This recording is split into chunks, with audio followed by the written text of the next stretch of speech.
Channel 3, the spirit of the North Coast.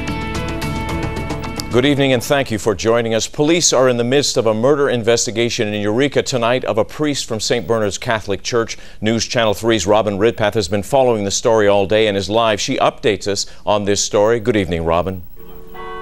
Brad, we do have new developments tonight. Police tell us that they are looking for a vehicle associated with this homicide. Now, the vehicle is described as a dark gray Nissan Altima hybrid with a California license plate 6NDW400. Again, that's 6NDW400. 8th Street from 6th to 7th Street is entirely blocked off still as the investigation continues, and community members and community leaders are continuing to drop by in front of the rectory as the community prays and mourns.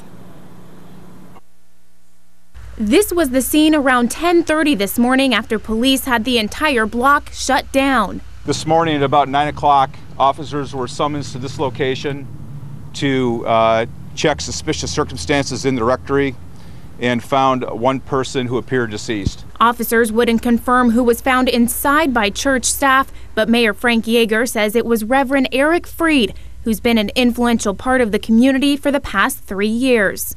Everybody knows it's Father Eric, and Father Eric was a friend of mine, a tremendous person in this community. A man who Mayor Yeager says was heavily involved in the Japanese community. Multilingual, just a tremendous person, and this is a absolutely tremendous loss not only for the St. Bernard's Parish but for our community in general. And while community members mourn the loss, police are still searching for answers, only saying that a violent crime had taken place. Since it was not a normal circumstance or what we would expect in a normal death investigation, investigators have been called and we've assembled a team with as much expertise as we can possibly muster to make sure that this investigation is thorough and complete and timely. No suspects or persons of interest have been identified at this time, and while the investigation continues, Mayor Yeager is encouraging prayer. Those of us that believe in prayer, this is the time for that,